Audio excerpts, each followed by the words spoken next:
അസ്മാഉൽ ഹുസ്നയിൽ പ്രധാനപ്പെട്ട നാമമാണ് അൽ ഖാലിഖ്. അള്ളാഹുവാണ് എല്ലാം സൃഷ്ടിച്ചവൻ എന്നാണ് അതുകൊണ്ട് ഉദ്ദേശിക്കുന്നത്.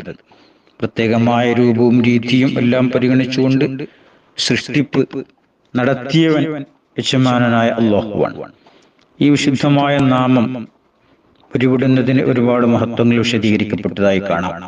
അതിൽ പ്രധാനപ്പെട്ടതാണ് 7 ദിവസം തുടർച്ചയായി എല്ലാ ദിവസവും 100 പ്രാവശ്യം വീതം അൽ ഖാലിഖ് എന്ന് പറയുന്ന അള്ളാഹുവിന്റെ ശുദ്ധമായ നാമം മുടങ്ങാതെ നല്ല വിശ്വാസത്തോടുകൂടെ നല്ല വിചാരത്തോടുകൂടെ ഒരാൾ ഉരുവിടുകയാണെങ്കിൽ സലിമ മിനൽ ആഫാത്ത്, എല്ലാവിധ അപകടങ്ങളിൽ നിന്നും അത്ഭുതകരമായ വിമോചനം ആ മനുഷ്യന് വിധിക്കപ്പെടുമെന്നാണ് പണ്ഡിതന്മാർ വിശദീകരിച്ചത്. ഖബർ ഇടിഞ്ഞു പൊളിഞ്ഞു മണ്ണ് തന്നെ മുകളിലേക്ക് വീഴുന്നതിന് പോലും അത് പരിഹാരമായി മാറുന്നു എന്നാണ്.